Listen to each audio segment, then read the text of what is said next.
abrisse a sua Bíblia no Evangelho segundo Marcos, no capítulo 16. Você que trouxe a sua Bíblia, abra a sua Bíblia.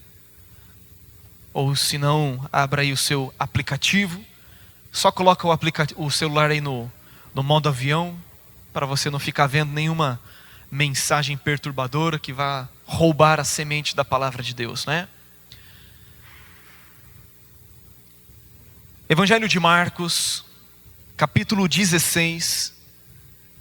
Eu quero ler com você a partir do verso 14. Evangelho de Marcos, capítulo 16, verso 14. Faremos a leitura até o verso 20. Queridos, a Bíblia fala a respeito, nós até ministramos algumas semanas atrás, a respeito dos 5 dons ministeriais, né, ou os 5 ministérios que são mencionados no livro de Efésios, capítulo 4. E ali o apóstolo Paulo fala sobre ministério apostólico, ministério profético, evangelístico, pastoral e de ensino. E esses ministérios estão à disposição do corpo de Cristo para a edificação da igreja do Senhor, né? Cada ministério tem o seu enfoque na palavra, tem a sua especificidade, não é? Nesta noite eu quero fazer um pouco o papel do ministério evangelístico. Eu quero incendiar o seu coração, né? E eu espero poder te ajudar aí um pouco nessa grande obra que o Senhor tem nos chamado. Evangelho de Marcos, capítulo 16, a partir do verso 14, diz assim: Finalmente apareceu Jesus aos 11, quando estavam à mesa, e censurou-lhes a incredulidade e dureza de coração, porque não deram crédito aos que o tinham visto já ressuscitado. E disse-lhes: Ide por todo o mundo e pregai o evangelho a toda criatura. Quem crer e for batizado será salvo, quem porém não crer será condenado. Estes sinais hão de acompanhar aqueles que creem. Em meu nome expelirão demônios, falarão novas línguas, pegarão em serpentes, e se alguma coisa mortífera beberem, não lhes fará mal. Se impuserem as mãos sobre enfermos, eles ficarão curados. Versículo 19. De fato, o Senhor Jesus, depois de lhes ter falado, foi recebido no céu e assentou-se à destra de Deus. E eles, tendo partido, pregaram em toda parte, cooperando com eles o Senhor e confirmando a palavra por meio de sinais que se seguiam. Até aí. Jesus, depois de ressurreto ou ressuscitado dentre os mortos, ele ainda permanece durante 40 dias com seus discípulos, comendo e bebendo juntamente com eles, e falando a respeito de coisas concernentes ao reino de Deus. E uma das grandes conversas que Jesus teve com seus discípulos durante esses 40 dias, é aquilo que a Bíblia chama de a grande comissão, aonde Jesus dá uma ordem muito clara, muito expressa aos seus discípulos. A Bíblia diz em Atos que Jesus dá mandamentos aos seus apóstolos que havia escolhido por intermédio do Espírito Santo. E talvez não exista uma ordem tão clara e tão expressa como essa que nós lemos nesse texto, em que Jesus dá uma ordem aos seus discípulos de irem e de pregarem o evangelho a toda criatura por todo o mundo. O evangelho deve ser pregado por mim e por você. Nós que ouvimos a palavra da verdade, o evangelho da nossa salvação, e nele cremos, nós fomos abençoados por Deus com um grande privilégio. Mas agora que recebemos este privilégio, isso agora se torna também uma responsabilidade dada a mim e a você. Pregar o evangelho é uma missão dada por Deus à sua igreja. Pregar o evangelho é uma missão primeiramente imperativa. Não é uma sugestão dada pelo Senhor Jesus, não é uma ordem sugestiva, e sim um mandado dado por Jesus aos seus discípulos.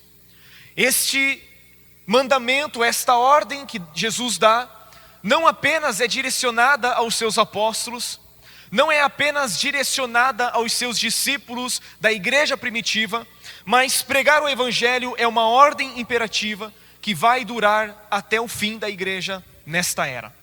Isso significa que todos nós temos a responsabilidade de ir e de pregar o evangelho a toda criatura. Pregar o evangelho é uma ordem intransferível. Ou seja, essa não é uma missão dada por Deus aos anjos, por exemplo, e sim à sua igreja. Quem tem a responsabilidade de pregar o evangelho não são os anjos lá do céu. Quem tem a responsabilidade de pregar o evangelho por todo mundo, a toda criatura, em todas as nações, é a igreja do Senhor Jesus Cristo. Somos nós os responsáveis em cumprirmos com o propósito de Deus. Se a igreja falhar na pregação do evangelho, o propósito de Deus é comprometido e frustrado. Pregar o evangelho ainda é uma missão inadiável. Isso significa que é uma missão urgente. Não pode ser postergada, não pode ser prorrogada. Pregar o evangelho é uma missão inadiável. Nós devemos ter um senso de urgência no que diz respeito à pregação do evangelho. Pregar o evangelho é uma missão que deve ser cumprida diariamente, todos os dias da nossa vida. É uma missão a ser realizada hoje. Jesus, ensinando aos seus discípulos sobre o ato de ganhar almas, comparou isso a uma grande colheita. Lá em João capítulo 4, no verso 35, vamos ler aqui no nosso telão, está escrito o seguinte: vocês não dizem, daqui a 4 meses haverá a colheita? Eu lhes digo, abram os olhos e vejam os campos, eles estão maduros para a colheita. Isso significa que os campos já estão preparados. E aqui Jesus está dizendo que os campos são as almas que devem ser colhidas para o seu reino.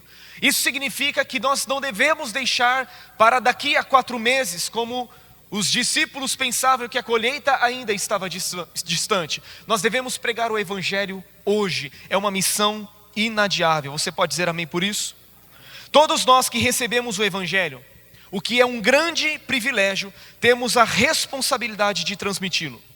Todo privilégio dado por Deus se torna uma responsabilidade nas nossas mãos. O apóstolo Paulo chega a dizer o seguinte: pois eu recebi do Senhor o que também eu entreguei a vocês. Tudo aquilo que temos recebido do Senhor é o que nós também temos que entregar às pessoas. Os discípulos, orientados por Jesus, quando eles deveriam sair para pregar o evangelho em várias cidades de Israel, Jesus deu a seguinte ordem para eles: olha, vocês de graça receberam e de graça vocês também devem dar. Tudo aquilo que recebemos de Deus também deve ser dado ao nosso próximo. Portanto, o que eu quero compartilhar com você nesta noite, depois de feita essa introdução, é a respeito da grande comissão. A grande comissão dada por Deus à sua igreja, a grande comissão dada por Deus a nós, os seus discípulos. Primeiro ponto que eu quero destacar a respeito dessa grande comissão é a respeito do evangelho. O que é o evangelho? No verso de número 15 de Marcos 16, Jesus diz: vão e preguem o evangelho a toda criatura. Vão pelo mundo todo e preguem o evangelho a todas as pessoas. O que é, portanto, o evangelho que nós devemos anunciar?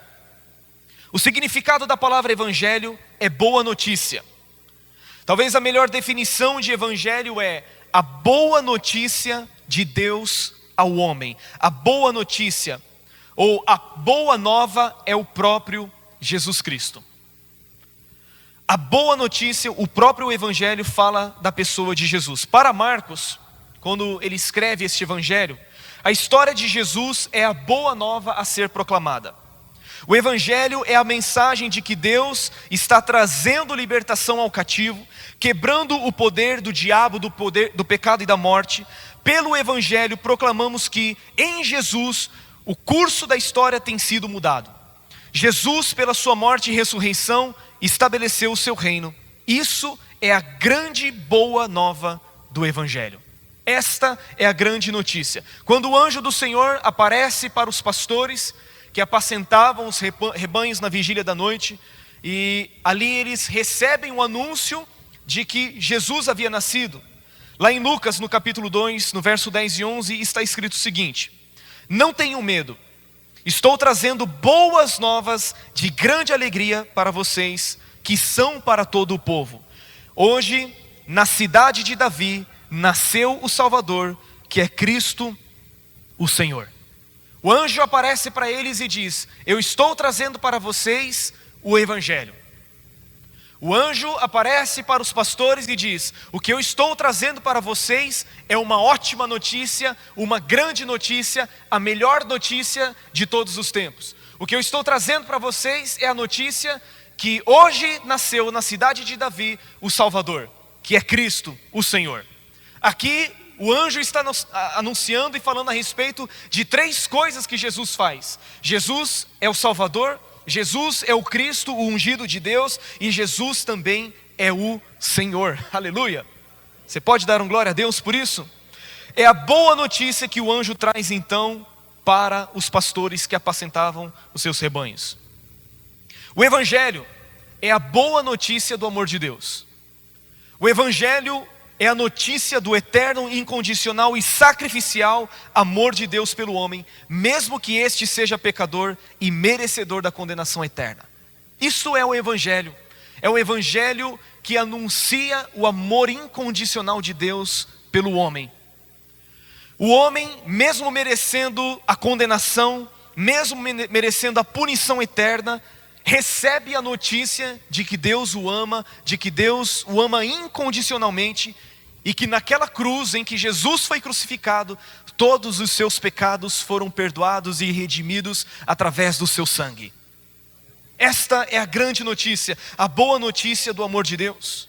Este amor que se manifestou na cruz, quando Deus enviou seu Filho e perdoou todos os nossos pecados. Aleluia! O Evangelho é o Evangelho da graça e da reconciliação. É a boa notícia de que em Cristo, todos nós somos reconciliados com Deus. Isto é o poder do Evangelho. Esta é a natureza do Evangelho. Se havia necessidade de reconciliação, é porque todos nós, toda a humanidade, por causa do pecado de Adão, estava em um estado de inimizade com Deus.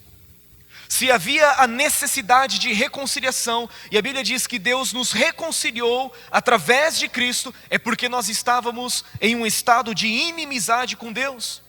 Em 2 Coríntios capítulo 5, no verso 18 e 19, o apóstolo Paulo diz o seguinte: tudo isso provém de Deus, que nos reconciliou consigo mesmo por meio de Cristo, e nos deu o ministério da reconciliação. Ou seja, que Deus em Cristo estava reconciliando o mundo, não levando em conta os pecados dos homens, e nos confiou a mensagem da reconciliação. E uma vez reconciliados com Deus, nós temos paz com Deus. Por quê? Porque esta inimizade então foi desfeita. Nós temos paz com Deus, nós temos a paz de Deus e temos o Deus da paz conosco. O Evangelho nasceu no coração de Deus e não do homem. O Evangelho não é uma iniciativa do homem. A reconciliação não é uma iniciativa humana. O Evangelho não nasceu na terra, o Evangelho procede do céu. O texto disse que Deus nos reconciliou consigo mesmo através do seu Filho. Quem teve a iniciativa desta reconciliação não foi o homem, e sim o próprio Deus. O Evangelho ainda é o poder de Deus para a salvação. O Evangelho é a boa notícia que salva o pecador, conforme nós cantamos aqui de uma forma tão maravilhosa. Romanos capítulo 1, no verso 16, o apóstolo Paulo diz: não me envergonho do Evangelho, porque é o poder de Deus para quê? Para a salvação de todo aquele que crê. Primeiro do judeu, depois do grego. O que é o Evangelho? O Evangelho é o poder de Deus para a salvação de todo aquele que crê. Quando Paulo diz que o Evangelho é o poder de Deus, Paulo está dizendo que o Evangelho é a dinamite de Deus, que explode as pedreiras mais rígidas e abre corações mais duros. Aonde chega, vidas são transformadas, famílias são salvas, cidades são reerguidas das cinzas. Nenhuma força pode resistir ao Evangelho, porque é o poder de Deus para salvar o que está perdido. Esta é a boa notícia. Este é o poder do Evangelho. É o poder para salvar aquele que estava perdido. Em 1 Coríntios, no capítulo 1, verso 18, Paulo diz assim: pois a mensagem da cruz, o evangelho, é loucura para os que estão perecendo. E diga assim: mas para nós, que estamos sendo salvos, é o poder de Deus. Para o homem natural, querido, a mensagem da cruz, o evangelho, é uma loucura total. A Bíblia diz que o homem natural não compreende as coisas do Espírito de Deus porque lhes são loucura. Crer numa mensagem, crer numa obra redentora, de um Deus que se esvaziou de si mesmo, que assumiu a forma humana, que se fez servo, se tornou semelhante a nós os homens, morreu numa cruz, sendo obediente até a morte, morte de cruz, e ressuscitou ao terceiro dia, isso para o homem natural é loucura. Todas as religiões do mundo tentam fazer que o homem faça algo para obter o favor de Deus. Mas nós não gostamos de chamar de o evangelho de religião, mas se nós pudéssemos chamá-lo de religião, nós diríamos o seguinte: que a única religião do mundo onde o homem não precisa fazer nada, não precisa de nenhum esforço para ser salvo, é o cristianismo. Por quê? Porque a mensagem da cruz é o poder de Deus para a salvação de todo aquele que crê. Porque o evangelho é suficiente, é loucura para os homens, mas para nós é o poder de Deus. Quando Paulo esteve na cidade de Corinto, na sua segunda viagem missionária, a Bíblia diz no capítulo 2 de 1 Coríntios, a partir do verso 1 até o verso 5, Paulo diz assim: olha, eu mesmo, irmãos, quando estive com vocês, não fui com um discurso eloquente, nem com muita sabedoria para lhes proclamar o mistério de Deus. Olha o que Paulo diz agora: pois decidi nada saber entre vocês, a não ser Jesus Cristo e este crucificado. E foi com fraqueza, temor e muito tremor que estive entre vocês. Minha mensagem e minha pregação não consistiram em palavras persuasivas de sabedoria, mas em demonstração do poder do Espírito. Para quê? Para que a fé que vocês têm não se baseasse na sabedoria humana, mas no poder de Deus. Quando Paulo esteve naquela cidade, ele não foi com um discurso eloquente. Ele não foi com um discurso que atraía a multidão simplesmente pela sua oratória.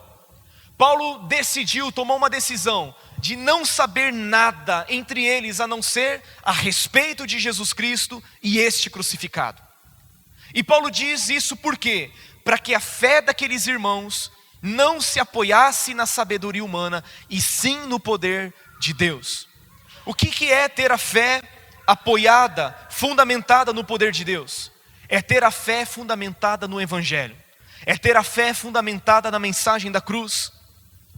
Queridos, você quer ter uma fé firme, uma fé robusta, uma fé que não está, sujeita a ser abalada? Tenha a sua fé na mensagem da cruz. Tenha a sua fé fundamentada no evangelho, que é o poder de Deus para a salvação de todo aquele que crê. Não tenha a sua fé baseada nos sentimentos. Não tenha a sua fé baseada naquilo que você acha. Não tenha a sua fé baseada nos sentimentos, porque eles são enganosos. Mas quando você estabelece e firma a sua fé naquilo que Jesus fez por você, você tem segurança. A sua fé deixa de estar apoiada em sabedoria humana, e a sua fé passa a estar baseada no poder de Deus. Em 1 Coríntios 4:20, Paulo diz: pois o reino de Deus não consiste em palavras, mas em poder. O evangelho não é uma simples palavra. O evangelho não é uma simples,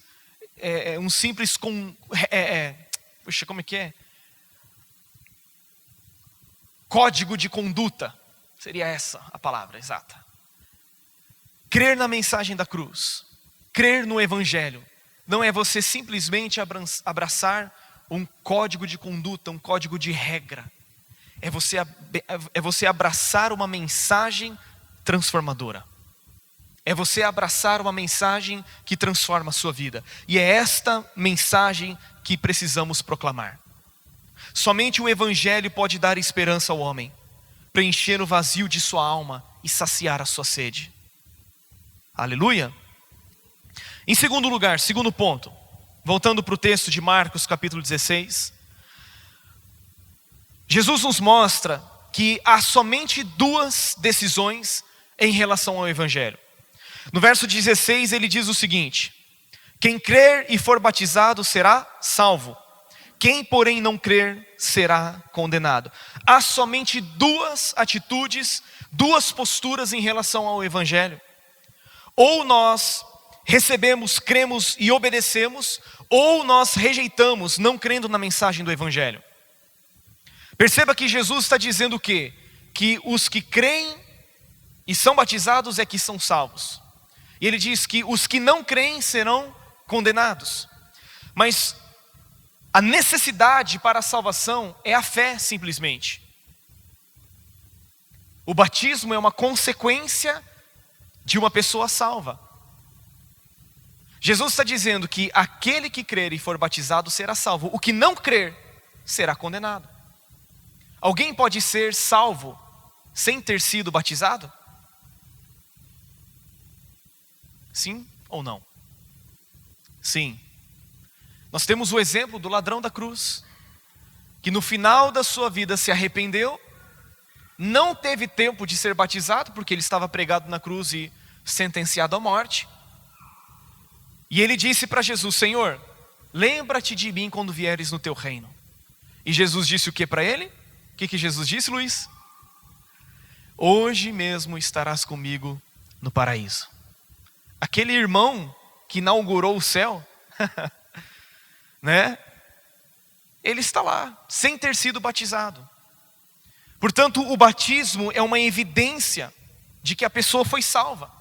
Então, por ela ter crido e ter sido salva, ela tem a decisão então de descer as águas, porque isso também é um mandamento, uma ordenança, um sacramento dado pelo Senhor Jesus. Então, o que o texto está dizendo é que existem dois tipos de pessoas, duas decisões em relação ao Evangelho: você crer ou você rejeitar. Aleluia! Apenas dizer eu acredito é suficiente. Apenas dizer eu acredito na palavra de Deus, apenas dizer eu acredito no Evangelho é suficiente para levar uma pessoa à salvação? Queridos, quando a Bíblia fala a respeito de crer, a Bíblia não está simplesmente falando a respeito de acreditar, no sentido de você declarar com os seus lábios: eu acredito no Evangelho, eu acredito no que Jesus fez. A Bíblia diz que até mesmo os demônios creem e estremecem. Crer não está separado de obedecer. Aqueles que recebem a mensagem do Evangelho, aqueles que creem nele, aqueles que decidem obedecer, é que de verdade ou que verdadeiramente são salvos. Não existe neutralidade em relação ao Evangelho. A fé nunca está separada da obediência na Bíblia. Alguns dizem: eu creio, mas eu não obedeço. Se você ainda não obedece, é sinal de que você ainda não crê. Eu vou repetir. Quando uma pessoa diz crer no Evangelho, mas ela não tem disposição de obedecer, isso é um sinal evidente de que a pessoa não creu. Porque nós somos chamados à obediência por fé. A Bíblia diz que Abraão, pela fé, quando chamado, fez o quê? Obedeceu. A nossa obediência é fruto da nossa fé. Não tem como nós dizermos: eu creio, mas eu ainda não decidi obedecer. Querido, você não crê.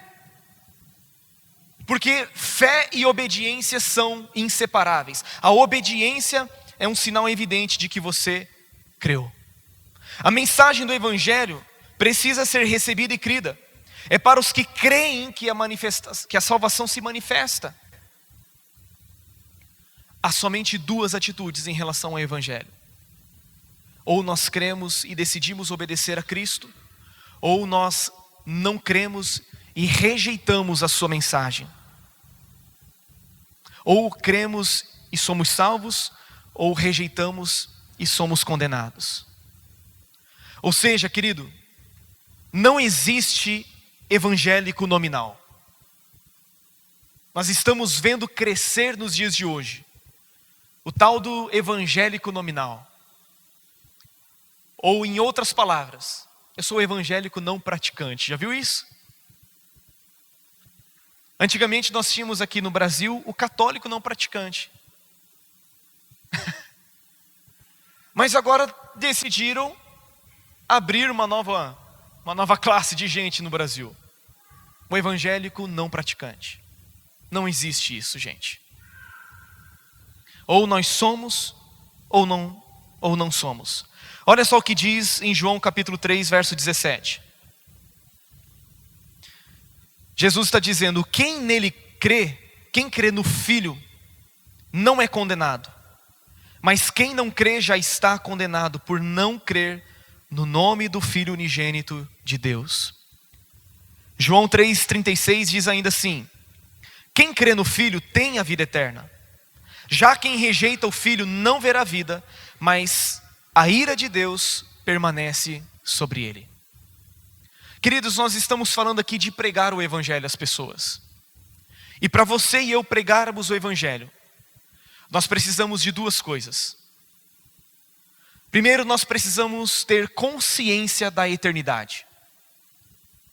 Precisamos ter consciência de que o tempo que nós estamos vivendo aqui na terra, esse tempo um dia vai cessar. Esse tempo um dia vai terminar. E a Bíblia diz que ao homem está ordenado morrer uma única vez, e depois disso segue-se para juízo. Isso significa que o tempo das pessoas crerem no Evangelho, o tempo delas se arrependerem e se voltarem para Deus, este tempo é agora. Não haverá depois da morte da pessoa uma segunda chance, uma segunda oportunidade. O tempo de nós pregarmos o Evangelho para as pessoas é agora. É por isso que pregar o Evangelho é uma missão inadiável. Porque existem muitas pessoas que estão à nossa volta e nós simplesmente não pregamos o Evangelho para essas pessoas. Nós simplesmente fechamos a nossa boca. Nós simplesmente nos omitimos de pregar o Evangelho que Deus nos confiou. Deixamos de transmitir o Evangelho que nós recebemos como um grande privilégio. Não assumimos a responsabilidade que temos. Para pregarmos o Evangelho, nós precisamos ter consciência da eternidade. O texto sagrado de Marcos 16:16 está dizendo que aquele que crer e for batizado será salvo. Salvo do que, pastor? Salvo da condenação eterna. Salvo da perdição eterna. E a pessoa que rejeitar o Evangelho e não crer nele, esta pessoa será condenada eternamente. Esta pessoa sofrerá uma eterna punição, será banida da presença de Deus, viverá eternamente afastada da presença de Deus. E a Bíblia diz que essas pessoas sofrerão e serão atormentadas pelos séculos dos séculos, dia e noite. Queridos, a primeira coisa que nós precisamos para pregar o Evangelho às pessoas é ter uma consciência de eternidade. E muitas vezes nós temos o seguinte pensamento, indiretamente: eu já estou salvo, o meu já está garantido, aleluia, o meu nome já está escrito no livro da vida, louvado seja Deus. Só que nós não temos a consciência de eternidade, de que as pessoas que Deus nos chamou para amar, essas pessoas vão perecer, e vão perecer eternamente. E a segunda coisa que nós precisamos para pregar o Evangelho é compaixão. A segunda coisa que nós precisamos para pregar o Evangelho ao perdido é compaixão e misericórdia por elas. Nós precisamos ser movidos de compaixão, gente. Precisamos ser movidos de uma íntima compaixão por aquele que passa diante dos nossos olhos e nós simplesmente não pregamos o Evangelho. Pastor, mas essa é uma responsabilidade sua. Sinto lhe dizer nesta noite, mas pregar o Evangelho é uma missão dada por Cristo a toda a sua igreja. Você pode dizer amém? Isso mexe com você? Isso precisa mexer com as nossas entranhas. Isso precisa mexer com o nosso íntimo. Nós precisamos ser movidos de uma íntima compaixão pelas pessoas. E ter compreensão de que a pessoa que morrer sem Cristo, essa pessoa perecerá eternamente. Mas a pessoa a quem nós pregamos, e essa pessoa decidiu crer, essa pessoa viverá eternamente na presença de Deus. Essa pessoa desfrutará das bem-aventuranças eternas. Ela desfrutará de um lugar aonde não há choro, aonde não há pranto, aonde não há tristeza, aonde a morte já não mais reinará. Essa pessoa que crer no Evangelho e for batizada e decidir obedecer o Evangelho, essa pessoa desfrutará da presença de Deus para todo sempre. É isso que está preparado para nós os crentes. É isso que Deus está preparando para mim e para você. Nós estamos tão acomodados em nosso lugar, que sequer olhamos para o próximo com compaixão. Compaixão por causa do destino que essa pessoa terá longe de Cristo. Mas ainda em terceiro e último lugar, a igreja que prega, ela trabalha em parceria com o Senhor e realiza a obra dele. Marcos 16, verso 17, está escrito o seguinte: estes sinais hão de acompanhar. Deixa eu ler aqui na versão que eu coloquei aqui hoje, a nova versão internacional. Estes sinais acompanharão quem? Os que creem. São palavras de Jesus. Estes sinais acompanharão os que creem. E Jesus diz: em meu nome expulsarão demônios, falarão novas línguas. Versículo seguinte: pegarão em serpentes, e se beberem algum veneno mortal, não lhes fará mal nenhum. Imporão as mãos sobre os doentes, e estes ficarão curados. Seguinte, por favor. Depois de lhes ter falado, o Senhor Jesus foi elevado ao céu e assentou-se à direita de Deus. Verso 20. Então os discípulos saíram e pregaram por toda parte, e o Senhor cooperava com eles, confirmando-lhes a palavra com os sinais que a acompanhavam. A Bíblia está dizendo que estes sinais hão de seguir os que creem. Quando nós obedecemos à grande comissão dada por Jesus de pregar o Evangelho, nós estamos cooperando com Deus. Pregar o Evangelho é cooperar com Deus, é trabalhar juntamente com Deus. A Bíblia diz em 1 Coríntios 3,9 que nós somos cooperadores de Deus.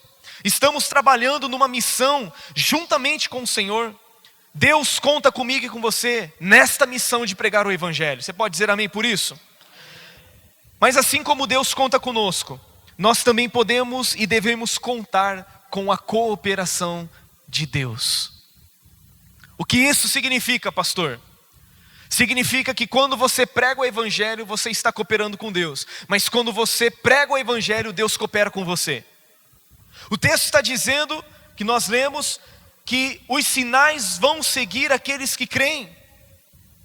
Quando nós cooperamos com Deus, nós estamos num papel de embaixadores, de cooperadores do Evangelho.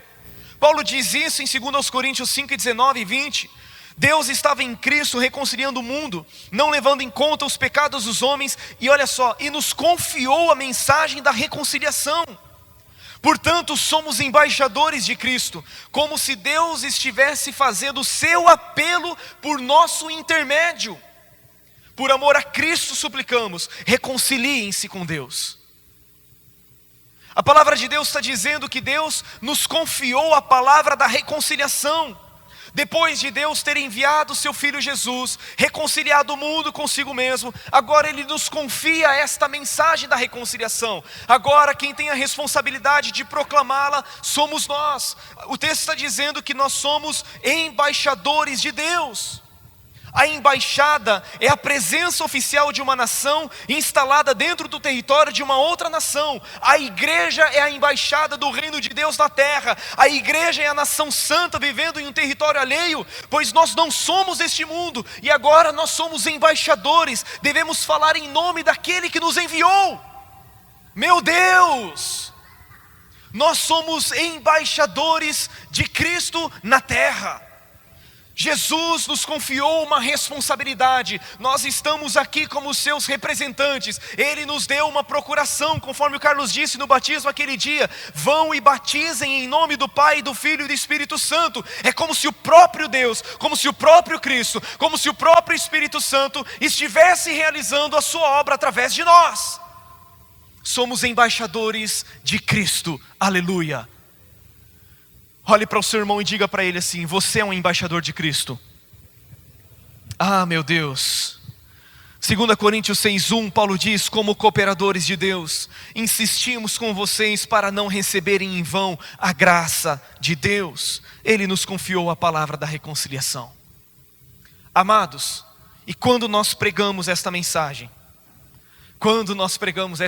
eu quero que você olhe aqui para mim. Me dê mais alguns minutos de atenção. Quando nós pregamos esta mensagem, Jesus está nos fazendo uma promessa: estes sinais seguirão os que creem. Vamos fazer algumas perguntas. Estes sinais seguirão apenas os apóstolos da igreja primitiva? Não, né? Estes sinais seguirão apenas os discípulos da igreja primitiva? Também não. Jesus está dizendo que estes sinais acompanharão os que creem. Então por que alguns dizem que com a morte do último dos apóstolos, esses sinais também cessaram?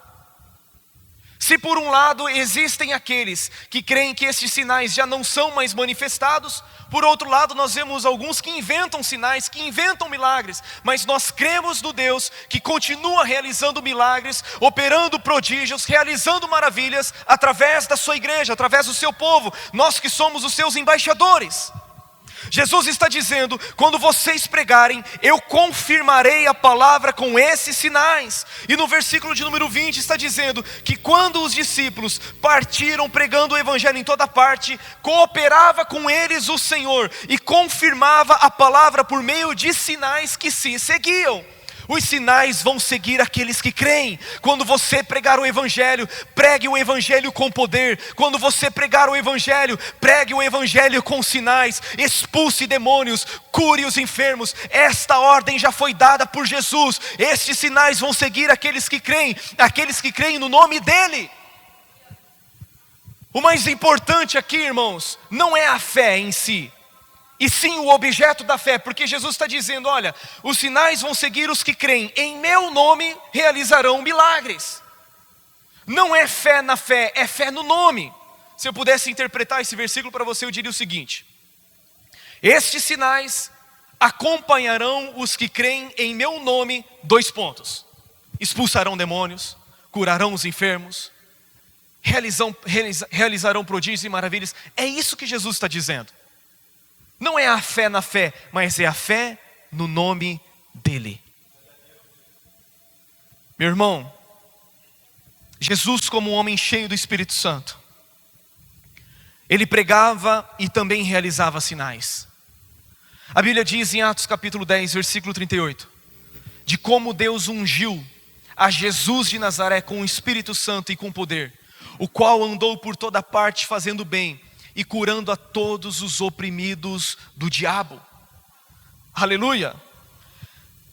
Em Atos capítulo 8, no verso de número 6, está escrito o seguinte: quando a multidão ouviu Filipe e viu os sinais milagrosos que ele realizava, deu unânime atenção ao que ele dizia.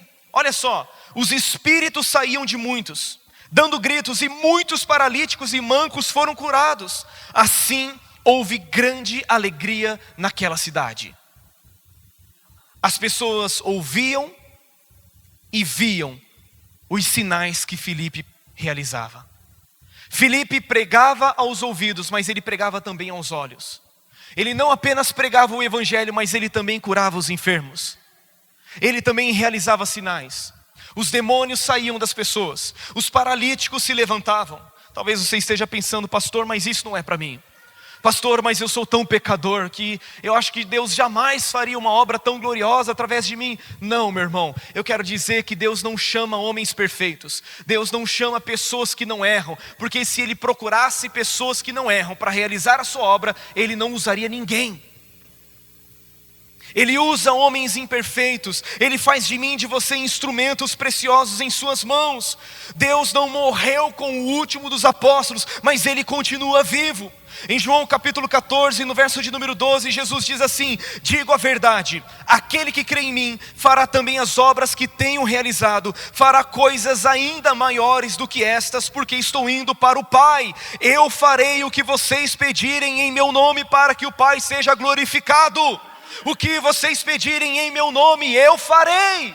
Olha o que Jesus está dizendo e nós não estamos vivendo, não estamos desfrutando. Jesus está dizendo: olha, vocês farão as obras que eu faço, e vocês farão obras ainda maiores, porque eu vou para junto do Pai. E tudo que vocês pedirem em meu nome, o Pai será glorificado. O que vocês pedirem em meu nome, eu farei. Meu irmão, os sinais manifestados através da pregação do Evangelho são para que o nome de Deus seja glorificado. Quais sinais, quais coisas o Senhor está dizendo que nós também vamos realizar e realizaremos coisas maiores? Quais são as obras que Jesus fez e Ele disse que nós faríamos também? O que é que Jesus fazia? Ele curava os enfermos, Ele ressuscitava os mortos, Ele abria os ouvidos do surdo, Ele abria os olhos do cego, Ele purificava os leprosos, os paralíticos levantavam, Ele fazia coisas tremendas e extraordinárias. E Ele está dizendo que através das suas mãos, Kaique, através das suas mãos, Gabi, através das suas mãos, Selma, através de você, através de cada um de nós, Deus fará coisas extraordinárias. Ele realizará sinais, prodígios e maravilhas. Eu quero te desafiar. Eu quero te desafiar, meu irmão. Mas não é um desafio meu. É um desafio da palavra de Deus. Quando algum descrente aparecer diante de você, e essa pessoa estiver com alguma enfermidade, ore por ela em nome de Jesus. E eu tenho certeza que essa pessoa será curada. Eu tenho certeza que essa pessoa vai experimentar a cura. Ore por aquela dor de cabeça de uma pessoa. Ore pela dor nas costas. Sabe por quê? Porque Deus continua realizando milagres. Ele continua fazendo coisas extraordinárias ainda nos dias de hoje. Ah, pastor, mas eu não tenho poder para isso. Atos capítulo 1, versículo 8, Jesus disse: mas vocês receberão poder ao descer sobre vocês o Espírito Santo, e vocês serão minhas testemunhas em Jerusalém, em toda a Judéia e Samaria e até os confins da terra. Aleluia. Como é que o Evangelho chegou até nós hoje? Esses discípulos estavam em Jerusalém, e eles começaram pregando o Evangelho em Jerusalém. Depois eles desceram para a cidade de Samaria por ocasião de uma perseguição. Depois os discípulos Pedro e João desceram e oraram pelos irmãos de Samaria, e eles foram cheios do Espírito Santo.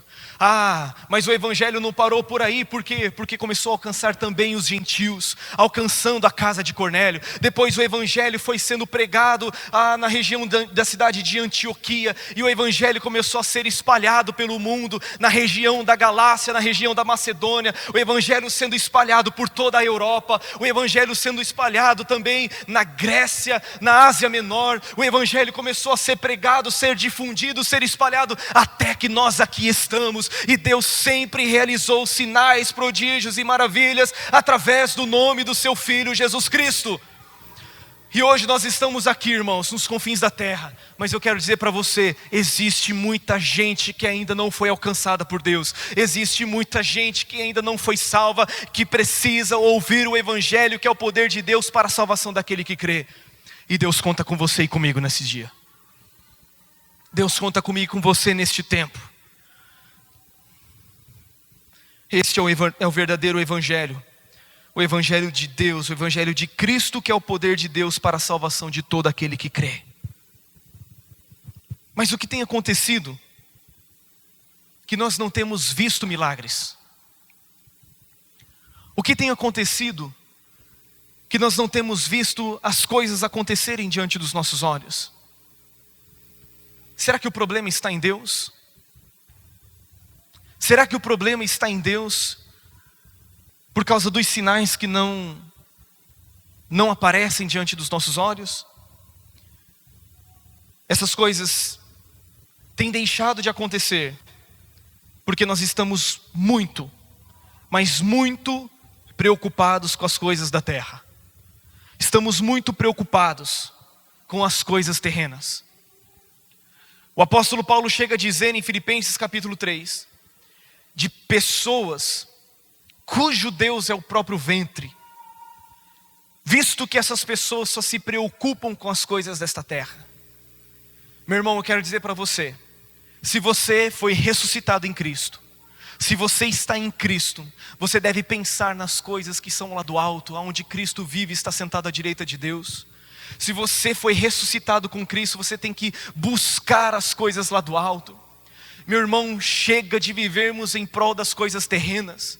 Chega de vivermos em prol daquilo que sabe, é efêmero, é passageiro, é fútil. Nós nunca vivemos uma geração tão carnal. Nós nunca vivemos uma geração tão apegada às coisas desta terra. Eu quero dizer uma coisa para você. Você ama a Deus? Quem aqui ama a Deus? Se nós amamos a Deus, eu pego você pela resposta, hein, irmão. Quando você ama uma pessoa, você ama a missão daquela pessoa. Quando você ama uma pessoa, você está disposta, ou deve estar disposto a amar tudo aquilo que aquela pessoa ama também. Quando eu e minha esposa nos conhecemos em 2008, nós no princípio nós nos conhecemos e nós conversamos muito. Conversamos a respeito de várias coisas. Nós conversávamos a respeito de propósito. O que ela pensava do futuro, o que ela queria para o futuro dela. E ela perguntava para mim o que eu pensava do meu futuro. E nós sempre tínhamos em mente o quê? Que nós temos um propósito. E eu não queria atrapalhá-la no propósito de Deus para a vida dela. E ela não queria me atrapalhar no propósito de Deus para mim. E o que nós entendemos? Que o propósito dela na minha vida, o propósito de Deus na vida dela é importante para mim.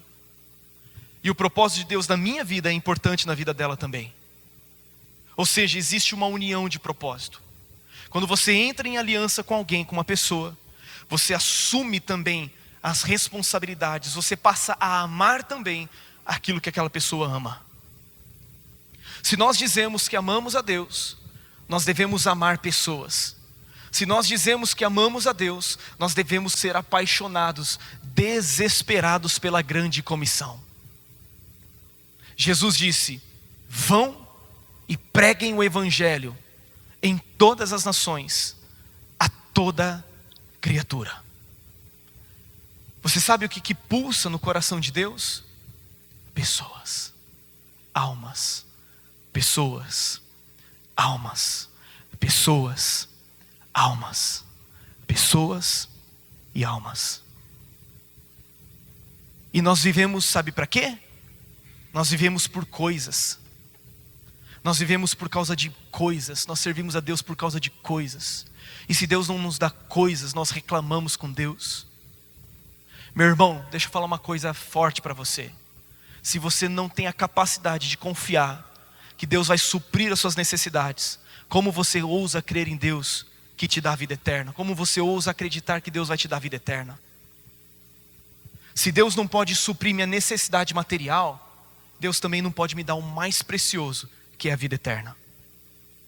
Mas como eu creio que Ele dá a vida eterna, que Ele já me deu graciosamente com o seu Filho todas as coisas,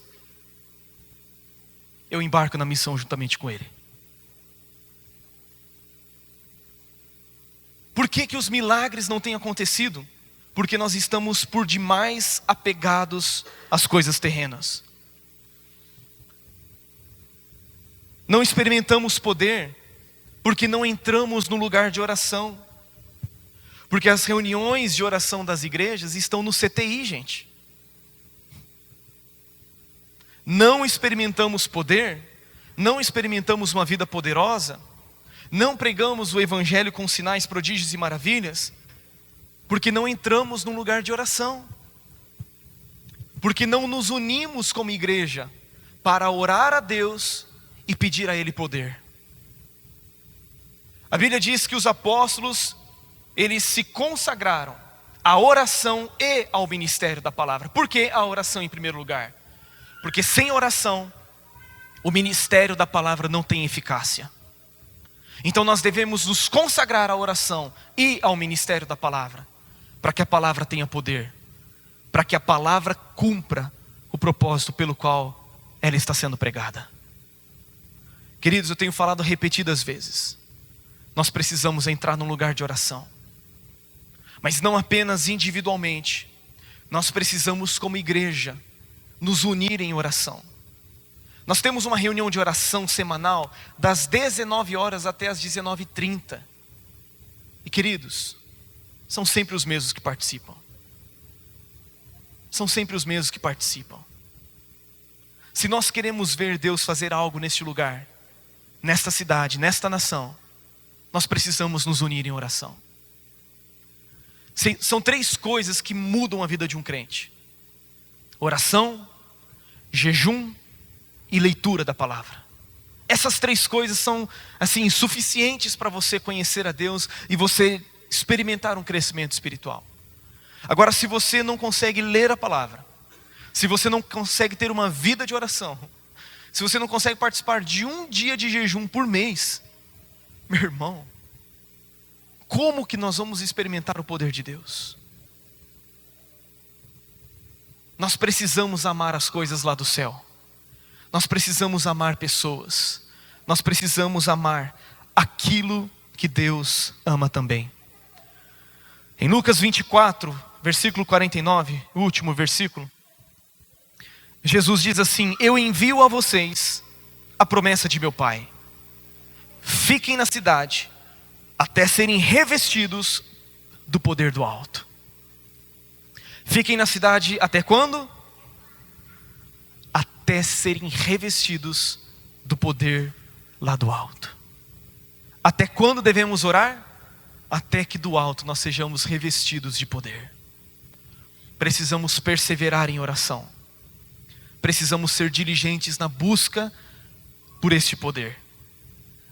Eu quero dizer uma coisa para você, concluindo a nossa mensagem.